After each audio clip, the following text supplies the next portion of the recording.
Good evening, students. So, this is our lecture number 16 on the Hindu Succession Act 1956. तो हम लोग अपने last lecture में कुछ एग्जाम्पल्स किए थे पार्टीशन के, और इस लेक्चर में हम लोग अपनी डिस्कशन को कंटिन्यू करेंगे और हम लोग यहाँ पर एग्जाम्पल्स में प्रिजम्पशन लेके चलेंगे that the daughter has now become a co partner. ठीक है. उसके साथ ही साथ हमें एक बहुत ही इंपॉर्टेंट केस लॉ करना है, दैट इज़ प्रसन्नता कुमार साहू वर्सेस चारुलता साहू. ठीक है.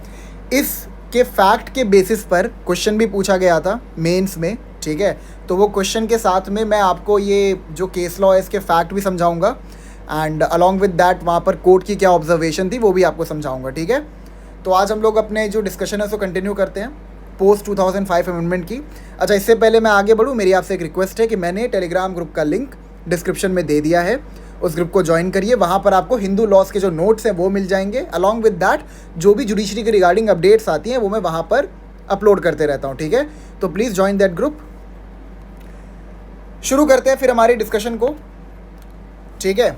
तो हमने एग्जाम्पल्स किए थे अभी तक. हमने मोस्टली जितने एग्जाम्पल्स किए थे वो प्री 2005 अमेंडमेंट के थे. आज हम लोग पोस्ट 2005 अमेंडमेंट के एक दो एग्जाम्पल्स करेंगे. ठीक है. तो पहले आपके सामने ये एक जॉइंट हिंदू फैमिली है.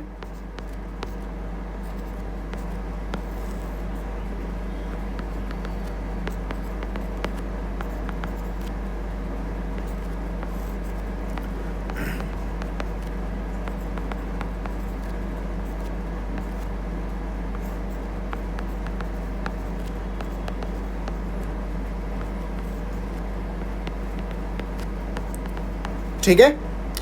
ये आपका पोस्ट 2005 अमेंडमेंट है. तो यहाँ पर हम लोग पार्टीशन करते हैं. ठीक है. तो देखते हैं पहले किसको किसको शेयर मिलेगा. एफ को मिलेगा यस, डब्ल्यू को मिलेगा यस, एफ एस को मिलेगा यस, एफ एस वन को मिलेगा यस, और एफ डी वन को भी मिलेगा शेयर, इक्वल शेयर. ठीक है. Because now she is a co partner in F S family. Is that clear? ठीक है. तो कितने लोग हो गए? 5 हो गए. तो इसको मिलेगा 1/5. She is the wife of the top most को पार्टनर. तो 1/5, 1/5, 1/5 एंड 1/5. ठीक है. अब जो ये 1/5 है ये इन दोनों को जाएगा, यानी कि इसको मिल जाएगा. अब देखो एफ एस डी जो है she is a co partner in F S family. ठीक है. तो एफ एस ने जो शेयर रिसीव किया है वो इन दोनों को भी जाएगा, यानी कि अब इन तीनों में हम लोग बराबर बांट देंगे. यानी कि इसको मिलेगा 1/15, 1/15 एंड 1/15. Is that clear? अब यहाँ पर भी वही सेम प्रोसीजर हम लोग अडॉप्ट करेंगे.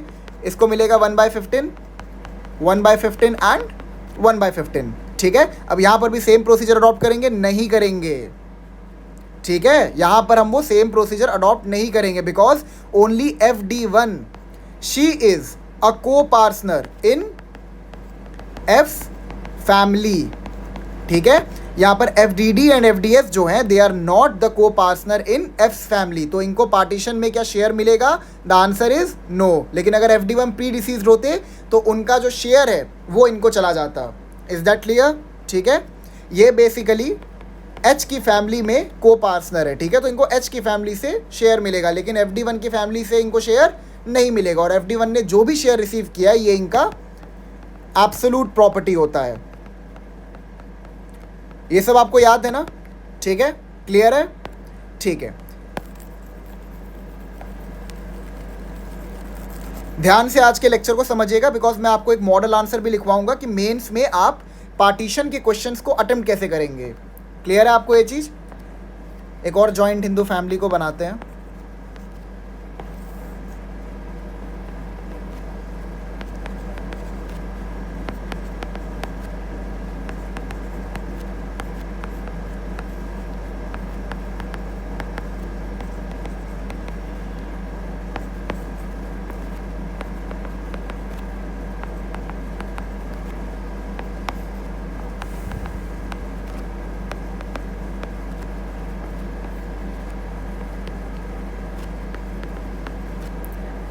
ठीक है. He is pre deceased, she is pre deceased. ठीक है. अब आइए यहाँ पर पार्टीशन करते हैं. क्या एफ को शेयर मिलेगा? यस. डब्ल्यू को मिलेगा? Yes. She is the wife of the top most को पार्टनर. एफ एस को मिलेगा? यस. एफ डी को? यस. एफ एस वन को? Yes. And F D one को? यस. अब मान लीजिए जो ये एफ एस और एफ डी हैं, ठीक है, इनके कोई एयर्स नहीं होते. यहीं पर मतलब ये मरे, ठीक है, और इनका कोई भी बेटा या बेटी नहीं है, तो फिर क्या इनको वहाँ पर हम लोग शेयर अलॉट करते? द आंसर इज़ नो, ठीक है। बट क्योंकि इनके एयर्स है, that's why we are allotting a share to them, ठीक है। तो यहाँ पर ये हो गया 1 2 3 4 5 और 6, यानी कि 1/6 1/6 1/6 1/6 1/6 एंड 1/6। Is that clear? ठीक है, अब यहाँ पर करते हैं, ये 1/6 इन दोनों को चला जाएगा, यानी कि 1/12 एंड 1/12। ये एफ डी का शेयर इन दोनों को चला जाएगा ना, 1/12 एंड 1/12। ये जो 1/12 शेयर इनको दे रहे हैं, ये हम लोग क्यों दे रहे हैं? बाय वर्च्यू ऑफ सेक्शन 6 सब section 1 clause A and B. और ये किस केस में हेल्ड किया गया था कि इनको शेयर मिलेगा? चन्ना बसप्पा केस में, ठीक है। अभी मैं आपको लिखवाऊंगा, इसका आंसर आपको दिखाऊंगा कैसे लिखना है, ठीक है। अब ये जो FS1 का शेयर है, ये इन तीनों में बराबर बढ़ जाएगा, यानी कि इसको मिलेगा 1/18 1/18 एंड 1/18। क्या FD का जो ये 1/6 शेयर है, FD1 का जो ये 1/6 शेयर है, क्या ये इन दोनों तक जाएगा? द आंसर इज नो, नहीं जाएगा, ठीक है। चलो अब एक बार इसका आंसर देख लेते हैं। देखिए, जब आप आंसर अटेम्प्ट करोगे तो आपको इस प्रकार से ये पूरा आंसर लिखना होगा, ठीक है। मतलब ज़रूरी नहीं है कि जो चीज़ें मैंने आपको बताई हैं एकदम उसी को आप लोग छाप आएँ, उसको आप अपने वर्ड्स में भी लिख सकते हैं, ठीक है। बस आपको एक्सप्लेन चीज़ों को ऐसे ही करना होगा। और जब आप ये आंसर लिख लेंगे तो इन दी एंड आप क्या करेंगे? आप लिखेंगे कि F का जो शेयर निकल के आया दैट इज़ 1/6, W का जो निकल के आया 1/6 आया, FD1 का जो निकल के आया 1/6 आया, ठीक है। फिर FS1S का जो निकल के आया 1/12 आया, जो भी था मतलब यहाँ पे शेयर वगैरह, ठीक है। ये सब आप लोग लिखेंगे, ये 1/18 था, आई एम सो सॉरी, ठीक है। FSS का जो आया 1/12 आया, ये आपको लिखना पड़ेगा, ठीक है। और ये जो चार्ट है ना, ये आपको बना के दिखाना पड़ेगा कि ऐसे मैंने पार्टीशन किया और ऐसे इनके शेयर्स निकल के आए हैं। Is that clear? मतलब आपको थोड़ी क्लैरिटी देनी पड़ेगी उस बंदे को, जो भी आपका पेपर चेक कर रहा है, कि आखिर आपने एक कंक्लूजन ड्रॉ कैसे किया। फॉर एग्जाम्पल, जैसे यहाँ पर FS के बच्चों को जो शेयर मिल रहा है, ये क्यों मिल रहा है? बाय वर्च्यू ऑफ सेक्शन 6 सब सेक्शन 1 क्लॉज ए, ठीक है। तो ये सारे सेक्शंस भी आपको मेंशन करने पड़ेंगे, ठीक है। आइए इसका आंसर देखते हैं। Okay, the 2005 amendment has brought changes in the concept of co-partners, wherein now they have introduced daughter of a co-partner as a co-partner by birth. Clear आपको ये चीज़? ये आपको बताना पड़ेगा, क्योंकि यहाँ पे लिखा रहेगा क्वेश्चन में कि किसकी डेथ कब हुई है, जिसके बाद, या फिर पार्टीशन जो है वो कब डिमांड किया गया है, ठीक है। तो अगर 2005 के बाद पार्टीशन डिमांड किया गया, तो वहाँ पे आप ये पॉइंट हाईलाइट करेंगे कि 2005 के अमेंडमेंट की वजह से डॉटर्स को को-पार्टनर का दर्जा दिया गया था, ठीक है। As per section 6, 1A and B, the daughter will be entitled to equal share in the co-partner property by birth, in the similar manner as the son. She also has a right to demand partition and get a share in partition. After the 2005 amendment, if any partition takes place, the daughter born before or after the commencement of the amendment will be entitled to a share in partition. In the present example, FD1 will be entitled to a share in the partition. However, her children FD1S and FD1D are not entitled to any share in partition. This is so because they are not co-partner in F's family. Is that clear? On the other hand, if there is a predeceased daughter who died before 9 September 2005, that is FD, ठीक है। यहाँ पर जो FD है, मैं ये लिखना भूल गया, I'm so sorry, ठीक है, बट उससे कोई बहुत बड़ा चेंज आ नहीं रहा है। She had died before the 2005 amendment. अब वो आफ्टर मरे या बिफोर मरे डजेंट मैटर, ठीक है, क्योंकि आपको याद है चन्ना बसप्पा केस में ये चीज़ कंक्लूड कर दिया गया था कि अगर डॉटर जो है वो 2005 के अमेंडमेंट से पहले भी मरी हैं, तो जो उनके बच्चे हैं उनको शेयर हम अलॉट करेंगे, ठीक है। That is FD and is now survived by her children FDD and FDS. The question is whether the children will receive a share in partition just like the children of predeceased son. In the case of a predeceased son, share in partition will be given to his branch on the basis of rule of representation. Now the question is, can the same rule be applied with respect to predeceased daughter? ठीक है, अगर मान लो जो सन है, he is predeceased, तो जो उसके जो उसके रिप्रेजेंटेटिव्स हैं, they will receive an equal share by the rule of representation. ये सब मैंने आपको बताया हुआ है, ठीक है। तो यहाँ पर क्वेश्चन अब हमारे दिमाग में यही आएगा, मतलब आपको ये चीज़ एक्सप्लेन करना पड़ेगा कि इस सिचुएशन में जो FD1 है, सॉरी जो FD है, हु वॉज प्रीडिसीज्ड, उनके बच्चों को जब हम लोग शेयर दे रहे हैं, तो क्या वहाँ पर रूल ऑफ रिप्रेजेंटेशन को हम लोग अप्लाई करेंगे, ठीक है। तो इसके बाद आप लोग क्या करेंगे, इसके बाद आप लोग केस लॉ मेंशन करेंगे, जहाँ पर ये कहा गया था कि जो रूल ऑफ रिप्रेजेंटेशन है वो डॉटर्स पर भी अप्लाई होगा, ठीक है। In Channa Basappa versus Srimati Parva Tera @ Callias Kastura era, ये कस्तूरा होगा, एरा नहीं होगा, ठीक है। हाँ, 2023 Karnataka high court, it was held that daughters born before 9 September 2005 will have the same rights as the daughters born after 9 September 2005. If the daughter has died before 9 September 2005, still her rights will be the same. The court said that daughters are co-partners by birth and they can exercise their right with respect to the ancestral property with effect from 9 September 2005. ये सारी बातें मैंने आपको बताई है, बस read कर दे रहा हूँ, ठीक है। The court considered the right of predeceased daughter who has died before 9 September 2005 and observed that the daughter becomes a co-partner in her own independent right by birth. ठीक है? The main aim of 2005 amendment is to give property rights to such daughters to make her financially and economically independent. Therefore, she has been given the status of co-partnery by fiction. Any denial of the right with respect to co-partnership property will defeat the very purpose of the amendment of 2005. Therefore, if there was a predeceased daughter not alive on 9 September 2005, her interest in the ancestral property can be given to her children by the rule of representation in the similar manner like a predeceased son.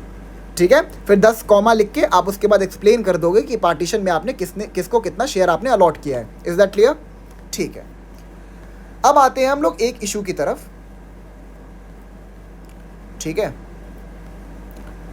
पहले मैं आपको fact समझा देता हूं, उसके बाद हम लोग अपने केस लॉ की तरफ आगे बढ़ेंगे, विच इज प्रसन्नता कुमार साहू वर्सेस चारुलता साहू, ठीक है। मतलब मेरे ख्याल से आपको ये फैक्ट पढ़ने के बाद ही समझ में आ जाएगा कि जजमेंट क्या है, क्योंकि मैंने आपको इसके रिगार्डिंग जो भी चीज़ें वो समझा के पहले से रखी हैं।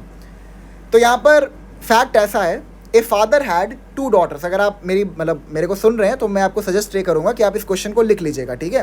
The fact of the case is the father had 2 daughters, यानी कि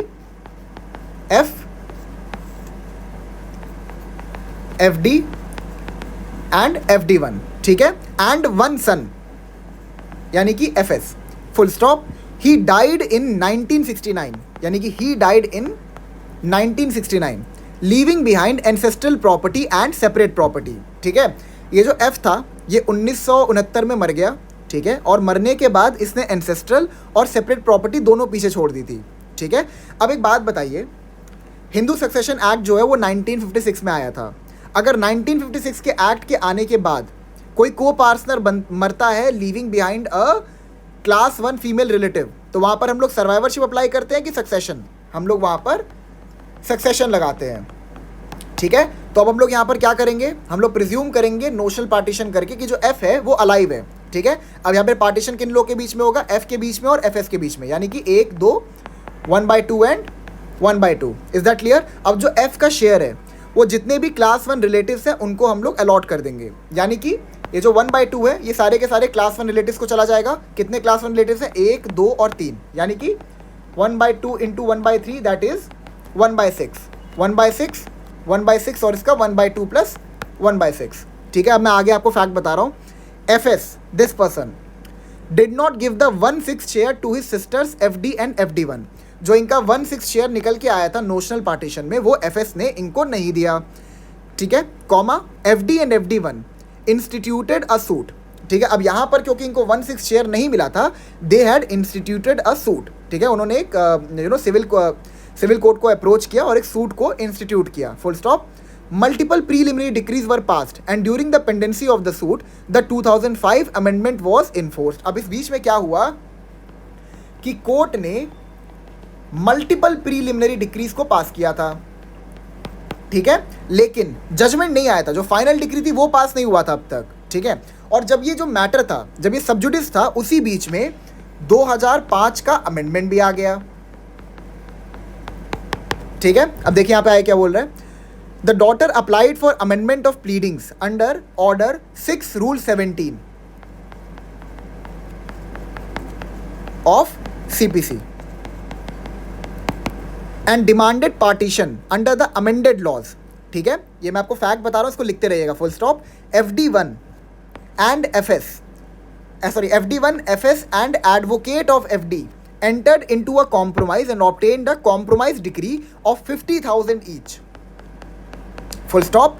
FD challenged this decree as she did not authorize her lawyer for compromise. Decide. अब देखिए यहाँ पर क्या हुआ, मैं आपको समझाता हूँ। जो मैटर था वो सब जुडिस था। जब वो मैटर सबजुडिस था तो मल्टीपल प्रीलिमिनरी डिक्रीज को पास किया गया था, और ये बात मैंने आपको बता के रखी है कि मतलब अनलिमिटेड प्रीलिमिनरी डिक्रीज को पास किया जा सकता है जब कोई सिविल सूट पेंडिंग होता है, लेकिन फाइनल डिक्री सिर्फ एक आती है, ठीक है। अब जब वो मैटर पेंडिंग था उसी बीच में 2005 का अमेंडमेंट आ गया।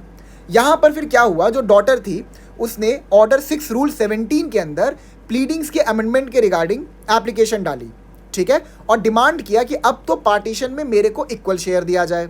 इसके बाद क्या होता है, जो ये FD1 होती है, FS होता है, और FD का जो एडवोकेट होता है, they enter into a compromise, ठीक है। कॉम्प्रोमाइज में ये कहा गया, कॉम्प्रोमाइज में आप एंटर कर सकते हो, ठीक है, अगर आप अपने एडवोकेट को एम्पावर करते हो फॉर द सेम वकालतनामा के थ्रू, तो वहाँ पर आप एक आपका एडवोकेट आपके बिहाफ में कॉम्प्रोमाइज में एंटर कर सकता है, ठीक है। कॉम्प्रोमाइज़ करके जो सूट है उसको डिस्पोज ऑफ किया जा सकता है।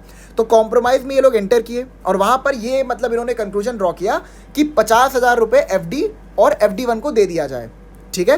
FD ने इस मैटर को, इस कॉम्प्रोमाइज डिक्री को चैलेंज किया ऑन द ग्राउंड कि मैंने अपने एडवोकेट को इस कॉम्प्रोमाइज में एंटर करने की ऑथराइजेशन नहीं दी थी। अब यहाँ पर इस मैटर को डिसाइड करना है हमें, ठीक है। तो जो ये केस मैंने आपको बताया, जो फैक्ट मैंने आपको बताया, ये फैक्ट है ऑफ द केस प्रसन्नता कुमार साहू वर्सेस चारुलता साहू, ठीक है। दिस इज 2023 सुप्रीम कोर्ट, ठीक है। अब आइए यहाँ पे पढ़ते हैं।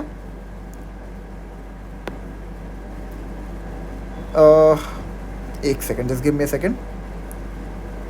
ओके, ये चीज़ मैंने 2 बार लिख दी है, सो मतलब जो अभी मैंने नीचे लिखा है इसको आप लोग स्किप कर देना, ये पार्ट आप लोग स्किप कर देना, ठीक है। इसको मत पढ़िएगा आप लोग, वेट बता रहा हूँ किसको, इसको मत पढ़िएगा, ठीक है। यहाँ पे आइए।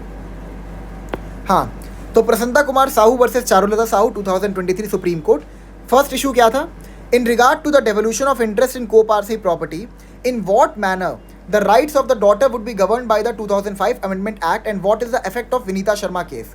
The court held that for application of Section 6 as substituted by the 2005 amendment, there must be a joint Hindu family governed by Mitakshara law and the co-parcenary must exist on 9 September 2005.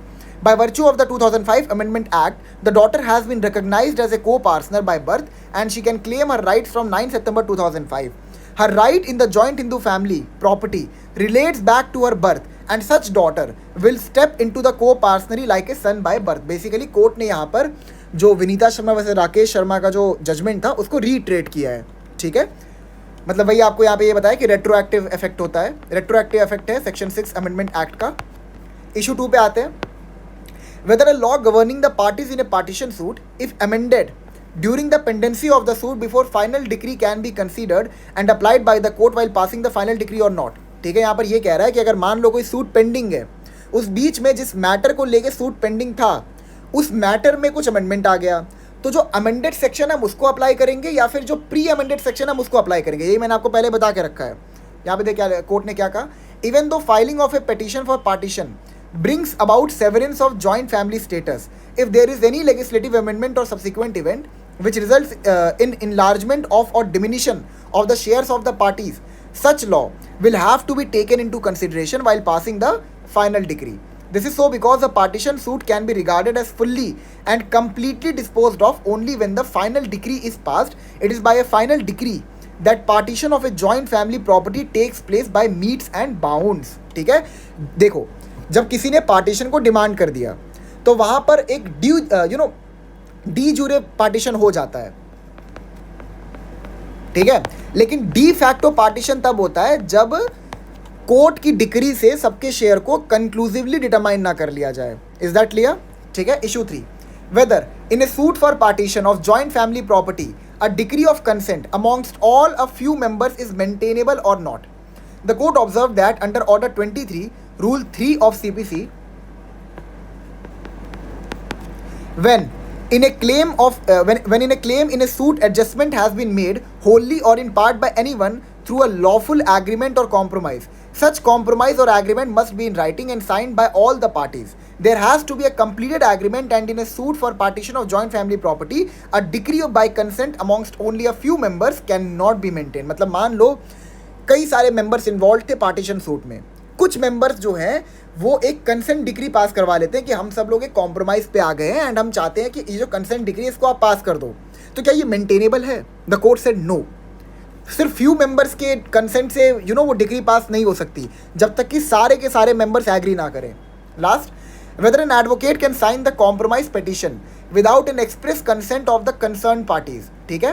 The court observed that unless the express power is given in the wakalatnama to enter into a compromise, the advocate is not empowered to enter into any such compromise. A special power of attorney or an endorsement with thumb impression on the plaint can also suffice. ठीक है, मतलब जब तक advocate को इस regarding आपने empower नहीं किया है कि वो आपके बिहाफ में कॉम्प्रोमाइज में एंटर कर सके, तब तक the advocate is not empower to enter in any type of compromise जो आपने उसको ऑथोराइज ना किया हो।